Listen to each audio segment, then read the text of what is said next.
looks like I'm picking my nose with the cursor. Alright, so here's the setup I got going on right here. I have my IKEA lamp set up with a daylight adjusted light bulb, and over the top of that is a white pillowcase to add a little bit of diffusion. I know standing this close to it, it's going to be real harsh light anyway, but the pillowcase does help somewhat, so I'm going to leave it on there. And just for the sake of not being in total darkness, I have this lid from a plastic storage bin. You could use a poster board, depending on if you want to have a little bit of light shining on the other side of your face, or you could leave it out and have this side real dark. So up to you. I would try both if you have something like this laying around, depending on what look you're going for. In this example, I'm going to leave this out. All right, let's talk camera settings. I have my camera on a tripod right now, and I have this camera in manual mode. I'm exposing for the highlight on my face. If your camera or the app you're using on your phone is capable, always shoot in RAW. That's gonna give you a whole lot more detail in post-processing than just a normal JPEG. So highly, highly recommend that you shoot in RAW, because if you don't nail this exposure exactly in camera, you got a little bit more wiggle room to dial that in post than you would if you were just shooting JPEG. And what I'm gonna do is adjust this light up and down. I can actually move this light to get a little bit more fall off, on the lower part of the frame, because that's going to be, I want that in complete darkness anyway. I just want this one side of my face lit, a little bit of my shirt. I might darken the whole thing anyway, and I'm getting a little bit of, I'm getting a little bit of the room lit up for the video. But when I'm taking the picture, I'm gonna make sure that all this space around me is a little bit darker, and again, this highlight on the side of my face isn't blown out, completely white and completely void of detail. So just depending on what look you're going for, you can kind of back up and light more of your face, because the light is a little bit more direct. Don't worry about the light being in the frame, because we're gonna fix all that in post. Actually, you kind of need this. It took me so long when I was first figuring out how to do this to try and get the light out of the frame when I was taking the picture, and I could not get the right look. That rim light right there, I could not get that for the life of me with this light out of the frame. You kind of have to have it right next to you to get that right look. So anyway, enough rambling. I'm gonna go take these pictures and I'll be right back. All right, so I think those turned out pretty good. We still have a little bit more work to do to finish these pictures off on the computer, like get rid of this light here and dial in the exposure and make sure that this highlight on my face wasn't too blown out. On the back of the camera, it looked fine. See about that for sure once I get them into Photoshop. That actually reminds me of another point. Depending on what look you're going for these pictures, keep in mind what shirt you're wearing. I'm wearing this like black hoodie because I know I want everything around my face to be faded out to black, and it's a lot easier obviously with a darker shirt. So if that's the look you're going for, just make sure that you keep that in mind, and your choice of outfit does matter in this case, as I'll show you here in a second. So let's head over to the computer and I'll show you my process for finishing all these pictures off. All right, so here we are at the computer. I find that it's easier for me to edit these in Photoshop and Lightroom. You can even use Lightroom on your phone. You don't even need a computer for this. It's completely free. It's a very powerful photo editor, but for something like this that requires a lot more post-processing than normal portraits or normal selfies, you kind of need something like that. I highly recommend you check out Lightroom. Like I said, it's completely free.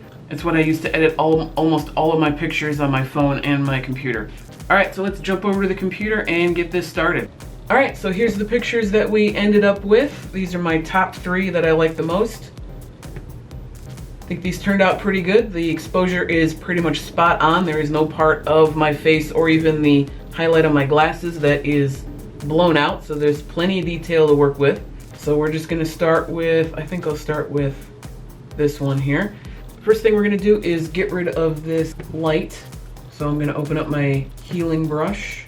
This is the same process for doing this on the computer as it is for the phone. So if you're only gonna use Lightroom, this is how you're gonna process this without having to use any other app or use Photoshop. Take this feather down to 0 and kind of paint over this light and let Photoshop do its thing. All right, that was pretty quick. We didn't have to do much else. So let's zoom in here, make sure that, okay, so it got some of my shirt here, but at least the light's gone. So let's do this and get rid of, not put this over my shirt. But that's it, that's how simple it was. You just use your healing brush and paint over that light. The software does the rest. That's all we had. It literally took 2 seconds. Now that that's done, all right, right off the bat, I know I want to make this a black and white. So we're going to take our saturation and just crank that all the way down to -100. And we can adjust these colors a little bit later. Depending on if you are wearing a different colored shirt than just black, you can go in here and adjust each individual color to darken that up, but in this case I don't really have to. All right, so let's start finagling this here. I'm going to just lower the shadows even more than what they already are. Even though this is a very, very dark image, you still want some contrast. You still want some tones that are white as well as black and everything in between. Because if everything in your image is gray, it's just not gonna look as good. You still want that contrast.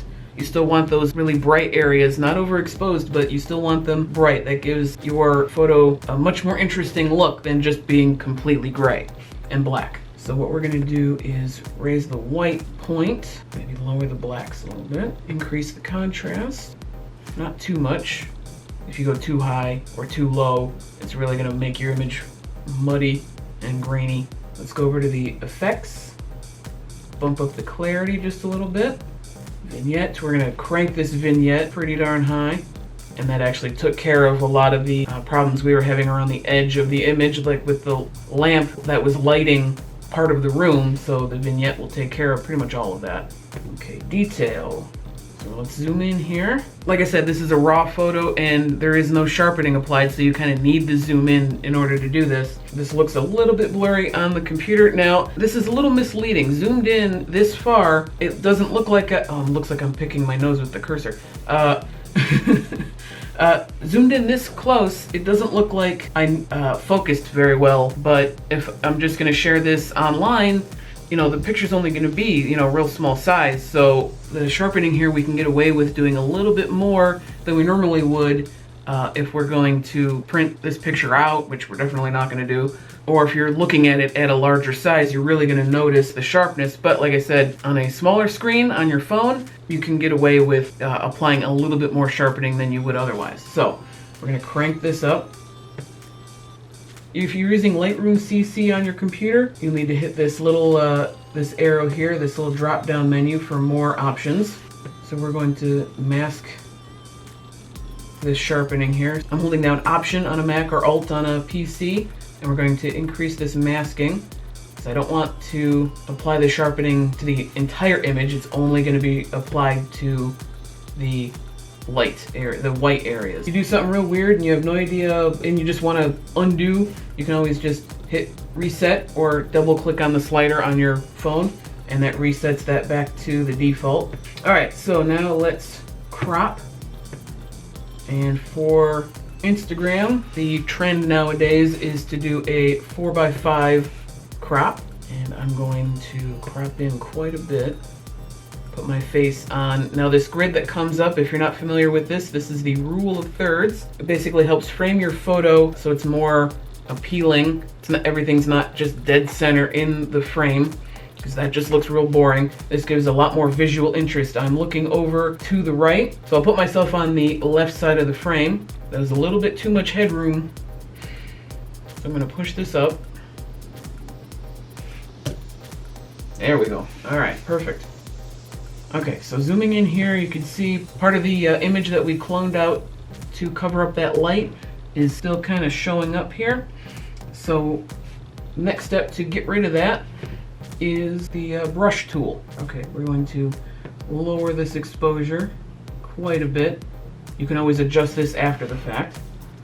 So let's increase our brush size and just paint over everything. Like I said, I want this to be 100% black, so I'm not being very precise when I paint over this because I want to make sure everything is black.